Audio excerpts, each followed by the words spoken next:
Hello everyone, welcome to my YouTube channel.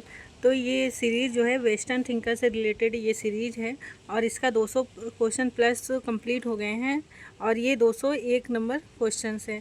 तो 201 questions क्या है, सरकार की किस प्रणाली में विल्फ्रेड प्लेटो ने लोमड़ी की तरह श्रेष्ठजन फॉक्स ऑफ टाइप इलाइट का उदाहरण के रूप में दिया गया है। ए ऑप्शन है यूरोपीय लोकतंत्र, सी ऑप्शन है राजनीतिक लोकतंत्र, बी ऑप्शन है सैन्य तानाशाही, डी ऑप्शन है आधुनिक विशिष्ट वर्ग। तो इसका राइट आंसर क्या हो जाएगा, सरकार की किस प्रणाली में विल्फ्रेड पेरेटो ने लोमड़ी की तरह श्रेष्ठजन फॉक्स ऑफ टाइप इलाइट का उदाहरण दिया है। कौन से सरकार की प्रणाली में, ये यूरोपीय लोकतंत्र में। ठीक है, तो 201 का ए ऑप्शन यहाँ पे राइट हो जाएगा। फिर हम आते हैं क्वेश्चन नंबर 202 पे। 202 नंबर क्वेश्चन क्या है, निम्नलिखित में से कौन सा पेरेटो की तार्किक कार्यवाही पर लागू होता है।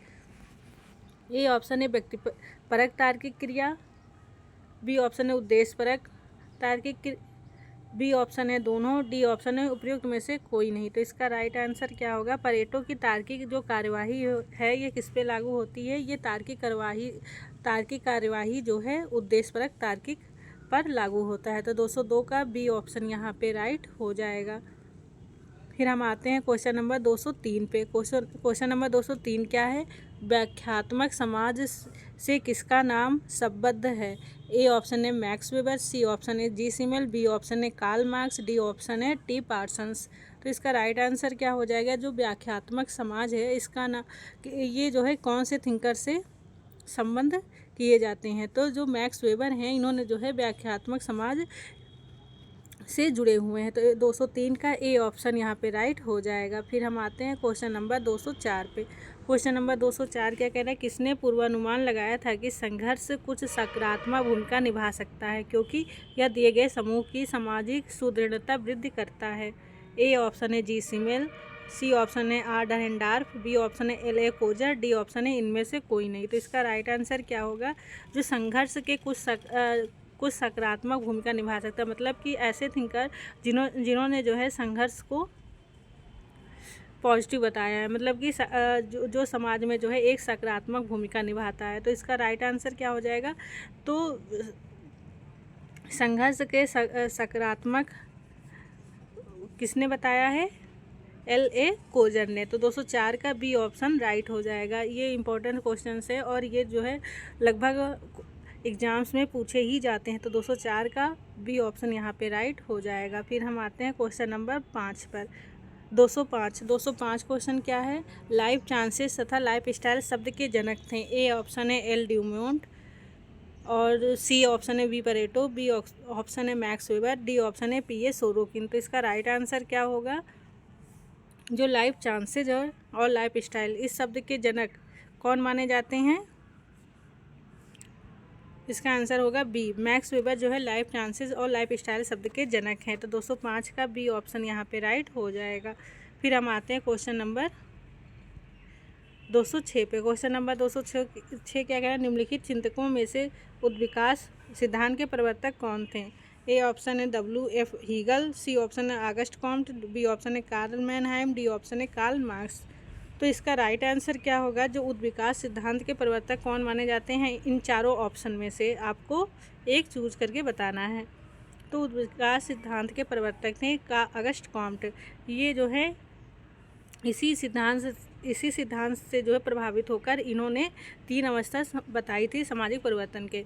तो एक पहला कौन सा होगा, धार्मिक, दूसरा तात्विक और तीसरा कौन सा बताया था, प्रत्यक्षवाद।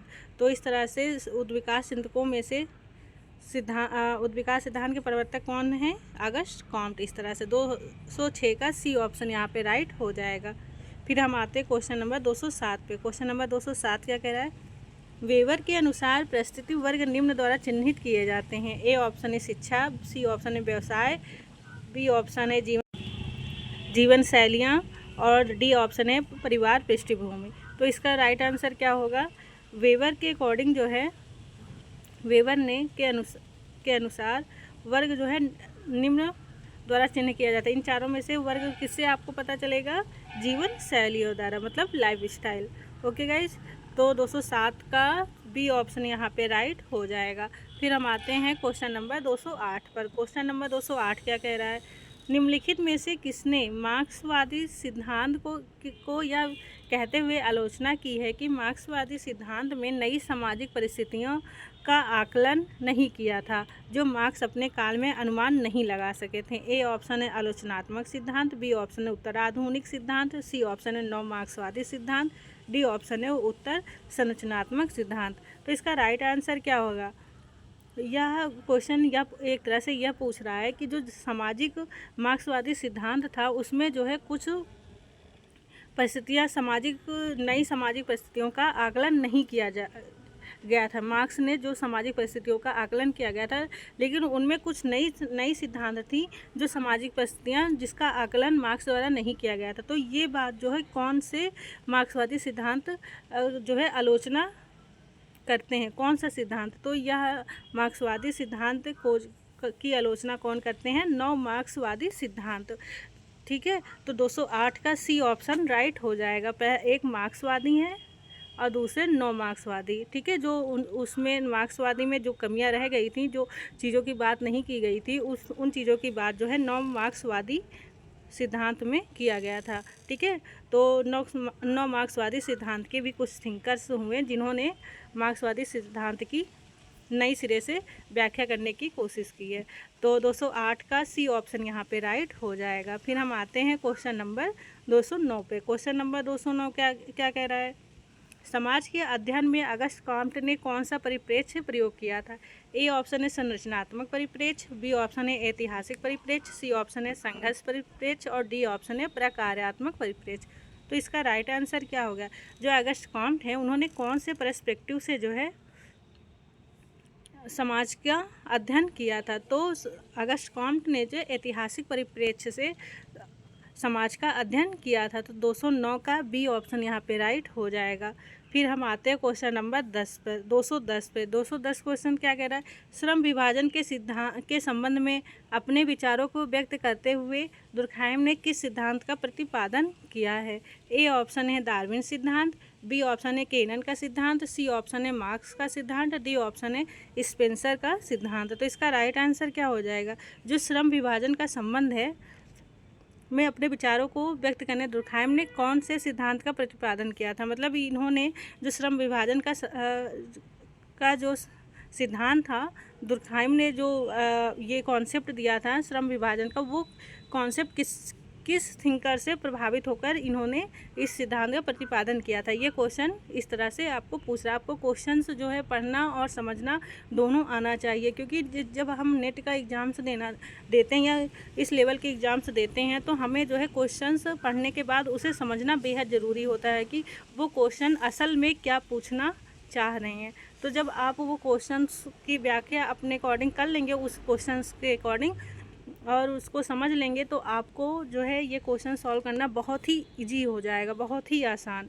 तो 210 का डी ऑप्शन यहाँ पे राइट हो जाएगा। और इसके लिए आपको बेसिक याद करना भी बेहद ज़रूरी है। आप जितना बेसिक्स याद करेंगे, जितना थिंकर्स आप पढ़ेंगे, उतनी ज़्यादा चीज़ें आपकी क्लियर होती जाएंगी। जितना रिवीजन करते जाएंगे वो चीज़ें उतना ही याद होती जाएंगी और कॉन्सेप्ट भी क्लियर होता जाएगा। तो इस तरह से 210 का डी ऑप्शन यहाँ पे राइट हो जाएगा। और फिर मिलते हैं हम नेक्स्ट वीडियो में। और लाइक करिए, सब्सक्राइब करिए, शेयर करिए, कमेंट करिए, और जो है जुड़े रहिए हमारे यूट्यूब चैनल से। और टेलीग्राम लिंक दिया गया है, टेलीग्राम लिंक से जुड़ के भी आप वहाँ से नोटिफिकेशन आप प्राप्त कर सकते हैं। तो वीडियो देखने के लिए थैंक यू।